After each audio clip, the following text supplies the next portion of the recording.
मुजफ्फरनगर में बिजली के तार चोरी करने वाले गिरोह के खिलाफ शाहपुर पुलिस ने बड़ी कार्रवाई की है। पुलिस ने मुठभेड़ के बाद 5 शातिर आरोपियों को गिरफ्तार किया है। आरोपियों के कब्जे से करीब 450 किलो एल्यूमिनियम विद्युत तार, 150 किलो अलग अलग प्रकार के तार और केबल बरामद किए गए हैं। इसके अलावा 2 तमंचे, कारतूस, 3 अवैध चाकू, चोरी के उपकरण और वारदात में इस्तेमाल छोटा हाथी वाहन भी बरामद हुआ है। पुलिस के मुताबिक चेकिंग के दौरान आरोपियों ने पुलिस टीम पर फायरिंग की थी। गिरफ्तार आरोपियों से पूछताछ के आधार पर आसपास के जिलों में हुई अन्य तार चोरी की घटनाओं की भी जांच की जा रही है। दिनांक 17/8/2026 को विद्युत विभाग के अपर अभियंता उन्होंने एक थाना शाहपुर में मुकदमा पंजीकृत कराया था, जिसमें करीब 1000 मीटर तार अज्ञात चोरों द्वारा चोरी करी गई थी। इसी क्रम में श्रीमान वरिष्ठ पुलिस अधीक्षक महोदय के निर्देशन में टीमें बनाई गई थी। इसमें आज सीओ बुढ़ाना और एसओ शाहपुर इनके नेतृत्व में जो टीमें बनाई थी, इस घटना का सफल अनावरण हुआ है। इस घटना में मुठभेड़ में 2 अभियुक्त गिरफ्तार हुए। इसका एक का नाम जोगिंदर उर्फ टीना, जिसके ऊपर 48 मुकदमे हैं विविध थानों से। सुल्तान पुत्र हामिद, जो थाना लिसाड़ी गेट मेरठ का रहने वाला है, और इन्हीं के साथ 3 अलग अभियुक्त इरशाद, सद्दाम और मुकीम, ये भी गिरफ्तार हुए। इन अभियुक्त गणों से एक छोटा हाथी, 2 तमंचे, 2 जिंदा व 2 खोखा कारतूस 315 बोर, 3 चाकू नाजायज और 70 किलो ट्रांसफार्मर के कॉइल, एलटी खूंटी और 1500 रुपये बरामद हुए। ये जो गैंग है, ये बहुत सारे जनपदों में विद्युत चोरी की घटनाएं कारित कर चुका है, और ये संपूर्ण जो कार्रवाई है, ये सीओ बुढ़ाना और मुजफ्फरनगर के रामलीला टीला क्षेत्र में नाबालिग लड़की से सामूहिक दुष्कर्म के मामले को लेकर हिंदू संगठनों में आक्रोश है। बुधवार को शिवसेना और संयुक्त हिंदू महासंघ के पदाधिकारी पीड़ित परिवार से मिलने पहुंचे और घटना की जानकारी ली। इस दौरान हिंदू संगठनों के पदाधिकारियों ने पुलिस और प्रशासन से मामले में शामिल सभी आरोपियों के खिलाफ सख्त कार्रवाई की मांग की। संयुक्त हिंदू मोर्चा के अध्यक्ष मनोज सैनी ने कुछ आरोपियों पर गंभीर आरोप लगाते हुए उनकी संपत्तियों की जांच और कॉल डिटेल की जांच कराने की मांग की। उन्होंने कहा कि यदि पहले सामने आए मामलों में समय रहते सख्त कार्रवाई की जाती तो ऐसी घटनाओं को रोका जा सकता था। वहीं शिवसेना जिला अध्यक्ष लोकेश सैनी ने भी प्रशासन से पीड़ित परिवार को न्याय दिलाने और दोषियों के खिलाफ कड़ी कार्रवाई की मांग की। पदाधिकारियों ने कहा कि नाबालिग पीड़िता और उसके परिवार को न्याय दिलाने के लिए संगठन आगे भी आवाज उठाता रहेगा। हालांकि संगठनों द्वारा लगाए गए आरोपों की स्वतंत्र पुष्टि नहीं हुई है। मामले में पुलिस जांच और कानूनी प्रक्रिया के आधार पर ही आरोपों की वास्तविकता स्पष्ट होगी। देखिए, ये बड़ी ही शर्मनाक घटना जनपद के अंदर हुई है, और ऐसी घटनाएं लगातार यहाँ पर हो रही हैं।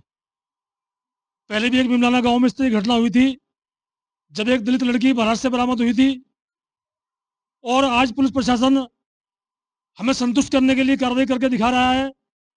पर मैं कहूँ, ऐसी घटनाओं के लिए यहाँ का पुलिस प्रशासन 100% जिम्मेदार है, क्योंकि जब बिमलाना में एक दलित लड़की की अपहरण हुआ था, उसके बाद हमें माननीय कपिल देव जी के धरना देना पड़ा था। एक अबरार नाम के व्यक्ति को हमने गिरफ्तार करने की मांग करी थी, दिखाने के लिए उसकी गिरफ्तारी हुई भी थी, परंतु उस पर कोई कठोर कार्रवाई पुलिस ने नहीं की थी। और आज इस घटना में भी वो अबरार नाम का व्यक्ति जिम्मेदार है। एक सबसे बड़ा माफिया डॉक्टर सम्राट यहाँ पर जिम्मेदार है, और उसी टाइम उस अबरार के खिलाफ कड़ी कार्रवाई होती, उसके पूरे गिरोह के खिलाफ कार्रवाई होती, तो आज हमारी एक ये गरीब लड़की इस घिनौने अत्याचार से बच गई होती। परंतु चंद पैसों के लालच में उस अबरार को उस टाइम छोड़ दिया गया, और उसके इशारे पर फिर आज ऐसी घटना हुई। मैं इस पुलिस प्रशासन से आज पुनः दोहराना चाहता हूँ, ये मांग करना चाहता हूँ, केवल दिखावे की कार्रवाई बंद कीजिए। जो इनके पीछे गुनहगार हैं, जो जिनके इशारों पर कार्य हो रहे हैं, डॉक्टर सम्राट, अबरार जैसे खिलाफ कड़ी कार्रवाई आप कीजिए। और यदि सम्राट के खिलाफ, अबरार के खिलाफ कड़ी कार्रवाई नहीं होगी तो हिंदू संगठनों को सड़कों पर उतरना पड़ेगा। और हमारा जो असली हमारा टारगेट है, अब इनके जो गुनहगार हैं, जो इनके इशारे पर कार्य हो रहा है, उनके खिलाफ कार्रवाई कराने की हम प्रशासन से मांग करेंगे। डॉक्टर सम्राट के खिलाफ बुलडोजर कार्रवाई हो, इनके समस्त कॉलेजों की जांच हो, डॉक्टर अबरार की समस्त संपत्ति की जांच हो, ऐसी मांग प्रशासन से हम करते हैं, और जल्दी ही ज्ञापन देकर भी हम इस तरह की कार्रवाई की मांग हम प्रशासन से करेंगे। मुजफ्फरनगर में रक्षाबंधन के अवसर पर महिलाओं के लिए बड़ी सौगात वाली लोकमाता अहिल्याबाई मातृशक्ति यात्रा योजना का शुभारंभ किया गया। सोल्जर बोर्ड के मानेकशा सभागार में आयोजित जिला स्तरीय कार्यक्रम में विज्ञान एवं प्रौद्योगिकी मंत्री अनिल कुमार, जिलाधिकारी उमेश मिश्रा समेत जनप्रतिनिधि और अधिकारी मौजूद रहे। कार्यक्रम में मुख्यमंत्री योगी आदित्यनाथ की अध्यक्षता में लखनऊ में आयोजित योजना के शुभारंभ कार्यक्रम का सीधा प्रसारण भी दिखाया गया। योजना के तहत 60 वर्ष और उससे अधिक आयु की महिलाओं को उत्तर प्रदेश राज्य सड़क परिवहन निगम की बसों में निःशुल्क यात्रा की सुविधा मिलेगी। वहीं रक्षाबंधन के अवसर पर 27 अगस्त सुबह 6 बजे से 29 अगस्त की मध्यरात्रि तक महिलाओं को सहयात्री सहित मुफ्त बस यात्रा की सुविधा दी जा रही है। इसका उद्देश्य बहनों को अपने भाइयों तक पहुंचने में सुविधा देना और रक्षाबंधन का पर्व सुरक्षित एवं सुविधाजनक तरीके से मनाने में मदद करना है। मंत्री अनिल कुमार ने योजना को महिलाओं के सम्मान और सशक्तिकरण की दिशा में महत्वपूर्ण कदम बताया। कार्यक्रम में डॉक्टर वीरपाल निरवाल, सपना कश्यप, मीनाक्षी स्वरूप, संजय राठी समेत कई जनप्रतिनिधि और अधिकारी मौजूद रहे। स्वयं सहायता समूह की महिलाओं ने अतिथियों को रक्षासूत्र बांधकर राखी गिफ्ट हैम्पर भी भेंट किए। मुजफ्फरनगर में भारत विकास परिषद की जिला कार्यकारिणी ने अखिल भारतीय भारत को जानो प्रतियोगिता को लेकर प्रेस कॉन्फ्रेंस की। परिषद के पदाधिकारियों ने बताया कि इस प्रतियोगिता का उद्देश्य विद्यार्थियों में भारत के इतिहास, संस्कृति, परंपराओं, विज्ञान और समृद्ध विरासत के प्रति ज्ञान और गौरव की भावना बढ़ाना है। प्रतियोगिता में कक्षा 6 से 8 के जूनियर और कक्षा 9 से 12 के सीनियर वर्ग के विद्यार्थी हिस्सा लेंगे। पहले लिखित परीक्षा होगी, जिसके बाद शाखा, प्रांत, क्षेत्र और राष्ट्र स्तर पर प्रतियोगिता आयोजित की जाएगी। पदाधिकारियों के मुताबिक वर्ष 2025 में देश भर में करीब 16 लाख विद्यार्थियों ने प्रतियोगिता में हिस्सा लिया था। इस वर्ष 31 अगस्त को भारत को जानो की लिखित परीक्षा 2026 आयोजित की जाएगी। परिषद ने अधिक से अधिक विद्यार्थियों से प्रतियोगिता में शामिल होने की अपील की है। मैं मुकेश चंद्र गुप्ता, प्रांतीय महासचिव, भारत विकास परिषद, हस्तिनापुर प्रांत। ये देखिए, हम जो अभी जैसे हमारे अध्यक्ष जी ने और हमारे संरक्षक महोदय ने बताया कि भारत को जानो प्रतियोगिता इस वर्ष प्रथम बार अखिल भारतीय स्तर पर आयोजित की जा रही है, जो पूरे भारतवर्ष में 31 अगस्त को आयोजित होगी।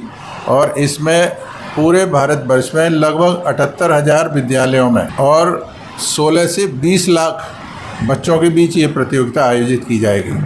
हमारे हस्तिनापुर प्रांत में भी हम इस बार, पिछले वर्ष हमने 216 विद्यालयों में लगभग 50,000 विद्यार्थियों के बीच ये प्रतियोगिता कराई थी। हमारा इस बार लक्ष्य है कि हम 216 की जगह कम से कम 250 विद्यालयों में ये प्रतियोगिता कराएं और बच्चों को मतलब इसमें शामिल करें 50,000 से ज़्यादा विद्यार्थियों के बीच। मैं हर्षवर्धन जैन, प्रांतीय संरक्षक, भारत विकास परिषद, हस्तिनापुर प्रांत। ये भारत को जानो के नाम से परीक्षा 31 अगस्त को सभी स्कूलों में कराई जाएगी। जैसा कि वही हमारे अध्यक्ष जी ने बताया, इसमें भारत के इतिहास, गौरव, परंपरा, ज्ञान, महानता, बलिदान, शौर्य, शिक्षा पद्धति, अस्त्र विद्या आदि अनेक परंपराएं जो भारत की हैं, मंदिर, मूर्तियां, जैसे कि आजकल किसी को भी नहीं पता कि हमारे हिंदुस्तान में सोने की कितनी मूर्तियां हैं, कितने मंदिर, बड़े बड़े मंदिर हैं। आपने देखा होगा सैकड़ों बिघों में सैकड़ों उसमें हमारे बड़े बड़े मंदिर विभिन्न प्रांतों में, प्रदेशों में है। इसकी जानकारियाँ किसी को नहीं है, सब इस किताब के माध्यम से बच्चों को दी जाती है। और इसी की परीक्षा 31 अगस्त को पूरे राष्ट्र में एक साथ सभी विद्यालयों में हमारे भारत विकास परिषद के सदस्यों द्वारा कराई जाएगी। इस परीक्षा का मुख्य उद्देश्य यही है, जो हमारे बच्चे हैं आज उनको हमारे भारत के बारे में और सभी शिक्षा पद्धति के बारे में जानकारी है, कंप्यूटर के बारे में है, साइंस के बारे में है, मैथ्स के बारे में है, इन चीज़ों के बारे में तो जानकारियाँ हैं, लेकिन अपने भारत का इतिहास, गौरव, भारत के इतिहास के बारे में उनको कोई जानकारियाँ विशेष नहीं है। हमारा उद्देश्य यही है आगे आने वाले समय में भी कि ये अपने भारत की जानकारियाँ सभी विद्यार्थियों को, सभी बच्चों को, उनको अपने देश के बारे में जानकारी होनी चाहिए, अपने देश के गौरव के बारे में जानकारी होनी चाहिए, अपने देश की परंपराओं के बारे में जानकारी होनी है, अपने देश के संस्कार के बारे में जानकारी होनी चाहिए, अपने देश के संस्कृति के बारे में जानकारी होनी चाहिए। आज हमारे देश में इतने बड़े बड़े मंदिर, इतनी बड़ी बड़ी मूर्तियाँ, जो सोने तक की मूर्तियाँ हैं इस देश में, लेकिन हमारे बच्चों को इसके बारे में कोई जानकारी नहीं है। वाराणसी में बाराफात यानी ईद मिलादुन्नबी को लेकर पुलिस और प्रशासन ने सुरक्षा व्यवस्था कड़ी कर दी है। शहर के संवेदनशील और भीड़भाड़ वाले इलाकों में अतिरिक्त पुलिस बल तैनात किया गया है। पुलिस की टीमें जुलूस के मार्ग के साथ साथ प्रमुख स्थानों पर लगातार निगरानी कर रही हैं। जानकारी के मुताबिक बाराफात का जुलूस रेवड़ी तालाब से शुरू होकर बेनियाबाग तक जाएगा। जुलूस के दौरान किसी तरह की अव्यवस्था न हो, इसके लिए पुलिस ने सुरक्षा और यातायात व्यवस्था को लेकर विशेष इंतजाम किए हैं। अधिकारियों की नजर जुलूस के पूरे रूट पर बनी हुई है। प्रशासन ने लोगों से शांति व्यवस्था बनाए रखने और आयोजन को शांतिपूर्ण तरीके से संपन्न कराने में सहयोग की अपील की है। पुलिस का कहना है कि संवेदनशील स्थानों पर अतिरिक्त सतर्कता बरती जा रही है और किसी भी स्थिति से निपटने के लिए पर्याप्त बल तैनात है। वहीं इमाम सऊद आलम मुख्तारी ने बाराफात को मुस्लिम समाज के लिए महत्वपूर्ण अवसर बताते हुए कहा कि इसे ईदों की ईद भी कहा जा सकता है। उन्होंने पैगंबर मोहम्मद के मानवता, शांति और भाईचारे के संदेश का उल्लेख करते हुए लोगों से इंसानियत के साथ रहने, पड़ोसियों का ख्याल रखने और समाज में शांति बनाए रखने की अपील की। फिलहाल वाराणसी पुलिस जुलूस के दौरान सुरक्षा और यातायात व्यवस्था को लेकर पूरी तरह अलर्ट है। तो ये कहना है कि माशाल्लाह ये 12 रबीउल अव्वल शरीफ ये हमारा मुसलमानों का एक बहुत ही बड़ा, यूँ कहें कि ईदों की ईद है ये। अल्हम्दुलिल्लाह इसमें सबसे बड़ी जो खुसूसियत है वो हमारे आका सल्लल्लाहु अलैहि वसल्लम की दुनिया में तशरीफ़ आवरी की है कि हमारे आका सल्लल्लाहु अलैहि वसल्लम दुनिया में आए और रहमत बनकर आए। बेशुमार लोगों को जो मज़लूम थे, परेशान हाल थे, उनकी दस्तगिरी फरमाई और इंसानियत का एक पैगाम दिया, एक अमन का पैगाम दिया कि इंसान जो बदतर अज़ हैवान हो चुका था, तो इंसान को किस तरह जीना चाहिए, अपने पड़ोसी का किस तरह ख्याल रखना चाहिए, ये पैगाम अमन दिया। ये बारावफात का पारंपरिक जुलूस है जो यहाँ रेवड़ी तालाब से निकलता है और ये जाता है बेनिया के पास समाप्त होता है। वही शुरू हुआ है, उसी को हम लोग लगाई गई हैं। जगह जगह पे बैरिकेडिंग्स लगाई गई हैं जो अवैध गाड़ियाँ उनको रोकने के लिए पुलिस खड़ी है हर जगह पे, हर पॉइंट्स पे इनके वॉलंटियर्स भी हैं। जो परमिटेड है केवल उन्हीं को छोड़ा जाएगा, वही जाएगा। ये रेवड़ी तालाब से बेनिया तक तो शामिल पैदल लोग जो भी आते हैं, कुछ गाड़ियों की परमिशन दी गई है, बाकी जो लोग पैदल शामिल होते हैं वो इसमें। वाराणसी में गंगा का जलस्तर लगातार घट रहा है, जिससे लोगों को कुछ राहत जरूर मिली है। फिलहाल गंगा का पानी चेतावनी बिंदु से करीब 2 मीटर नीचे पहुंच गया है। हालांकि प्रशासन अभी भी पूरी तरह सतर्क है और आने वाले दिनों की स्थिति को देखते हुए सुरक्षा व्यवस्था में कोई ढिलाई नहीं बरती जा रही है। जलस्तर कम होने के बावजूद गंगा में नावों के संचालन पर फिलहाल पूरी तरह रोक लगा दी गई है। प्रशासन का यह फैसला सुरक्षा के मद्देनजर लिया गया है, जिसका सीधा असर घाटों तक नाव के जरिए पहुंचने वाले लोगों पर पड़ रहा है।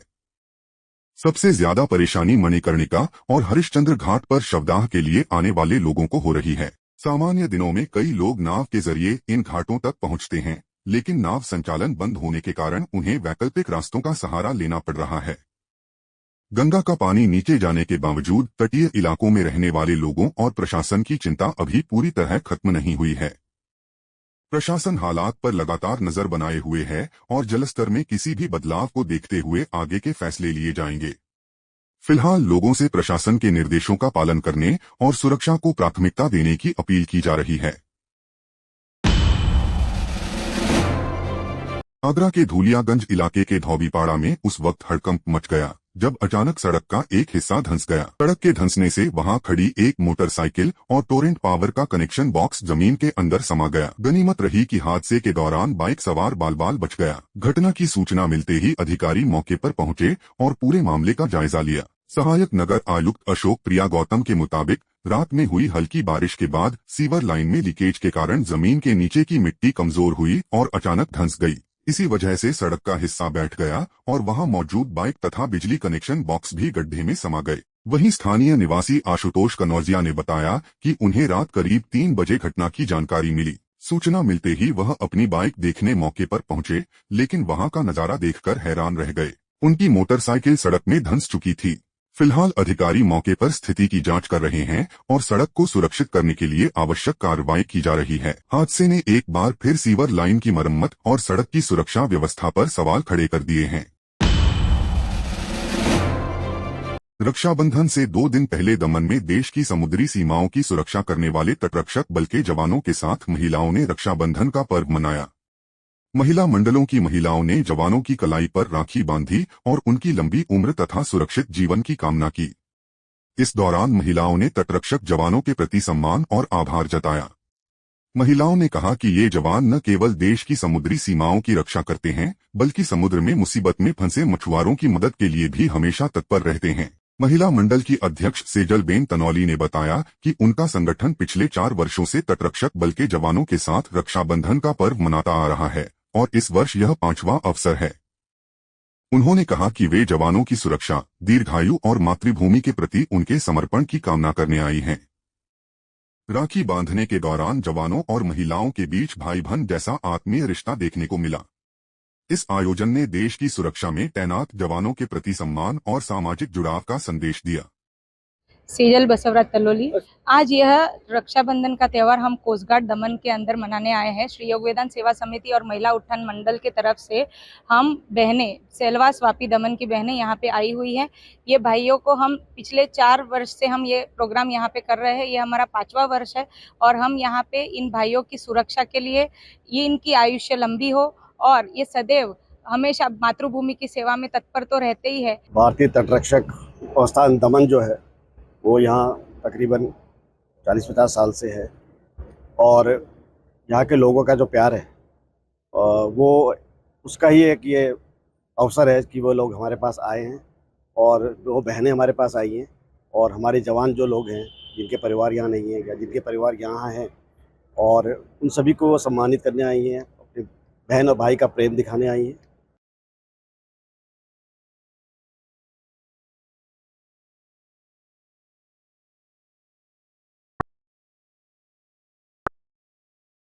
जो हमारी बॉन्डिंग है वो भी दिखाता है कि हम फौज के काम के अलावा भी अपनी बॉन्डिंग लोकल पॉपुलेशन के साथ हमेशा रखी है हमने।